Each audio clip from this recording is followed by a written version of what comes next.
क्या नाम है आपका? विशाल गोस्वामी। आप यहाँ क्या कर रहे हैं? मैं लोगों को अवेयरनेस ला रहा हूँ कि मतलब अपनी इंडियन आर्मी के लिए जो भारतीय फ़ौज है हमारे लिए दिन रात बलिदान देते हैं, वो सरहदों की सुरक्षा करते हैं, जिसकी वजह से हम चैन से रह पाते हैं। तो हमें उन्हें भी याद करना चाहिए, क्योंकि उन्होंने हमारे लिए बलिदान दिया है। माँओं ने अपने बेटे खो दिए, बहनों ने अपने भाई खो दिए और औरतों ने अपने पति खो दिए। तो हमारी भी कोई जिम्मेदारी बनती है अपनी भारतीय फ़ौज के लिए कि हम उन्हें भी याद करें। तो आप अकेले प्रोटेस्ट कर रहे हैं? जी, मैं अकेला ही कर रहा हूँ। कोई और लोग आपके साथ नहीं आए? नहीं, मैंने किसी को कहा ही नहीं, क्योंकि मेरी अपनी भावना है, तो अपने हिसाब से वो है। यानी आप ये मानते हैं कि मेरी भावना है तो मैं करूं, इसी तरह दूसरे लोगों को भी करना चाहिए? बिल्कुल, इसका संदेश आज यहाँ खड़े होने का यही है कि लोगों में अवेयरनेस है, जागरूकता है, जिससे आज मैं खड़ा हूँ, कल को और लोग भी भारतीय फ़ौज के साथ और उनके सम्मान के साथ खड़े रहें। आप कहाँ रहते हैं? रुड़की आदर्श नगर। नाम क्या है? विशाल गोस्वामी। विशाल गोस्वामी। वैसे विशाल करते क्या है वैसे आप? वैसे सर जॉब करता हूँ मैं कंपनी में ना। तो आज के लिए छुट्टी ली आपने? जी बिल्कुल, आज के लिए मेरी छुट्टी है। आपने क्या कहकर छुट्टी ली है? वैसे कि आज मैं मतलब बाहर हूँ, कुछ काम से हूँ, इस वजह से। और आप सैनिकों के लिए, उनके सम्मान के लिए, उनके न्याय के लिए आज यहाँ खड़े हो गए? जी जी, न्याय की तो बात नहीं, मतलब सम्मान के लिए खड़ा हूँ। जो उन्होंने बलिदान दिया हमारे लिए, वो -25 और +50 में भी मतलब बॉर्डर पे खड़े होकर 24 घंटे ड्यूटी देते हैं, जिसकी वजह से आज हम इतनी सुरक्षा में रहते हैं। तो उनके लिए भी एक सम्मान बनता है, उन्हें भी याद करना हमारा कर्तव्य है।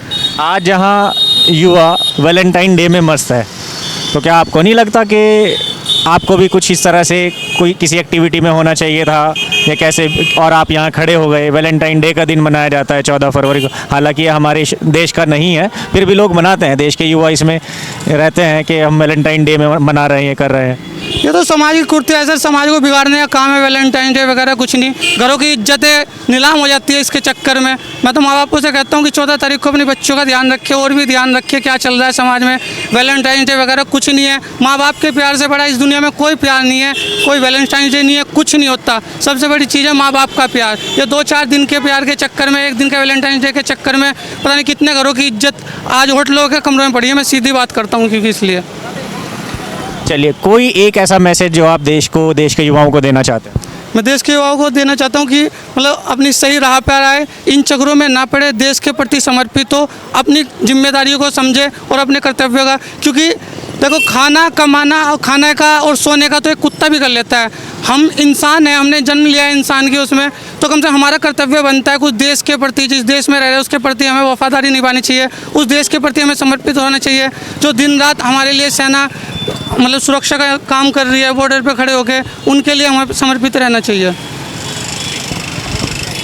नमस्कार सिटी की टीम, हम लोग जब घूम रहे थे आज रुड़की शहर के अंदर, तो यहाँ आईटी के पास मिल्क बार के ठीक सामने हमने देखा कि एक युवक को हाथ में बोर्ड लेकर खड़े हुए। जब हम इनसे मिले तो इन्होंने अपना नाम बताया। ये विशाल हैं, आदर्श नगर के रहने वाले, जॉब करते हैं, और आज के दिन होने वाले पुलवामा अटैक को लेकर इन्होंने अपने शहर के अंदर युवाओं में जागरूकता फैलाने के लिए ये बीड़ा उठाया।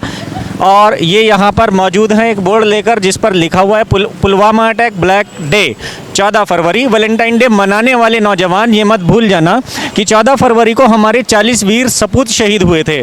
पुलवामा शहीदों को श्रद्धांजलि। नीचे इन्होंने अपना इंस्टाग्राम आईडी डाली हुई है, विशाल_गोस्वामी_कट्टर_हिंदू।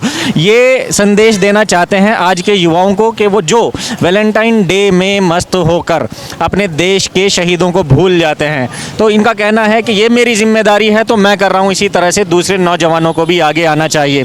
तो विशाल, बड़ा अच्छा लगा आपसे बात करके हमें, और मिलते रहेंगे। थैंक यू सर, धन्यवाद आपका बहुत बहुत कि आपने एक काम किया।